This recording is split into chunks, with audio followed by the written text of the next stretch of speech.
Yeah controversy topic ఎక్కడి నుంచి ఎక్కడికో వెళ్ళిపోయింది. దట్టు శివాజీ గారు ఆ సామాన్లు అన్న మాట తర్వాత ఆయన చెప్పారు, నేను 2 మాటలు తూలాను, సారీ అని చెప్పేసి ఆయన చెప్పాక ఈ నాన్ వేషణ అయితే ఎవడైతే ఉన్నాడో వచ్చేసి అడ్డగోలుగా మాట్లాడి బట్టలు ఇప్పుకొని తిరగండి, మిమ్మల్ని ఎవడేం చేస్తాడో చూస్తా, తర్వాత 100 సంవత్సరాల తర్వాత మిమ్మల్ని ఎవడైనా ఈ క్వశ్చన్ అడిగితే ఈ వీడియో చూపించండి అని చెప్పేసి ఇష్టం వచ్చినట్టు నోటికి అద్దు అదుపు లేకుండా బూతులు మాట్లాడుకుంటూ ఆడదానికి అంత గౌరవం ఇచ్చే నువ్వు అయితే శివాజీ గారి అమ్మని అలా తిట్టవు.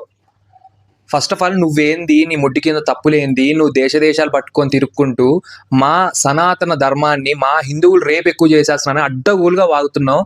నా కొడక, నీకు ఇంకా డౌన్ఫాల్ అనేది స్టార్ట్ అయింది కాదు మొత్తం అనేసి ఒకసారి వీడియో పెడితే సరిపోద్ది అనుకున్నా. ఎంతమందిని గెలికావు తెలుసా నువ్వు? మొత్తం ఇండియానే గెలికావు. ఇండియాలో ఎవరైతే నాన్ వేషణకి ఫాలోవర్స్ ఉన్నారో, సో మీకు చెప్తున్నా, మన దేవతలను అన్నాడు, మన దేవుణ్ణి అన్నాడు, మన హిందువులంట ఊరి మీద పడి రేపులు చేస్తున్నాం అన్నాడు, అడ్డగోలుగా మాట్లాడాడు. నువ్వు ఎవరైతే ఆడపిల్లల బట్టల గురించి సపోర్ట్ చేసి మాట్లాడావో, అరే బాడకో, వాళ్ళు కూడా ఇండియన్సే, వాళ్ళు భారతదేశంలోనే ఉంటున్నారు. సో నువ్వు భారతదేశాన్ని అగౌరవపరిచి మాట్లాడావు కాబట్టి నువ్వు వాళ్ళని కూడా అగౌరవపరిచినట్టే. నువ్వు లంగా మాటలు ఇంకా తగ్గించుకొని ప్రశాంతంగా వీడియోలు చేస్తే బెస్ట్. చాలా కింద స్టేజ్ నుంచి అవి చేసుకుంటూ ఇవి చేసుకుంటూ ఈ ప్లేస్ దాకా వచ్చావు. ఒక్కసారి నీ అడ్డగోలు మాటలు ఇంకా పట్టించుకొని జనాలు నీకు వ్యూస్ ఇచ్చేస్తారు అనే పద్ధతిని పక్కన పెట్టేసి వాళ్ళకి కాల్తే వాళ్ళు ఏం చేస్తారు నీకు తెలుసు. ఆల్రెడీ 1.8 మిలియన్ ఉన్న నీకు ఫాలోవర్స్లు 1.7కి వచ్చేసారు. 2.4 మిలియన్ ఉన్న యూట్యూబ్ సబ్స్క్రైబర్స్ 2.2కి వచ్చేసారు. సో ఇంకా నీకు స్టార్ట్ అయింది డౌన్ఫాల్. దాన్ని ఎవడో ఆపలేడు.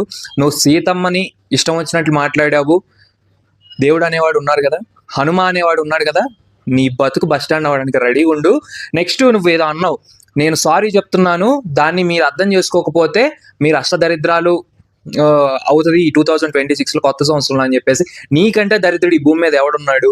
నువ్వు అనే మాటలు నీకైతే దేవుడు ఏ కోచానా నీకు సపోర్ట్ చేయడు, ఆయన ప్రతిదీ అంటున్నాడు. కాబట్టి ఎవరైతే ఇండియాలో ఉంటున్నారో, మీకు ఇండియా మీద ఏ గౌరవం ఉన్నా, మీకు సనాతన ధర్మం మీద ఏ గౌరవం ఉన్నా, ఆ బచ్చాని అన్ఫాలో కొడితేనే మన పరువుని, మన ధర్మాన్ని, మన ఇండియాని మనం గౌరవించుకున్నట్టు.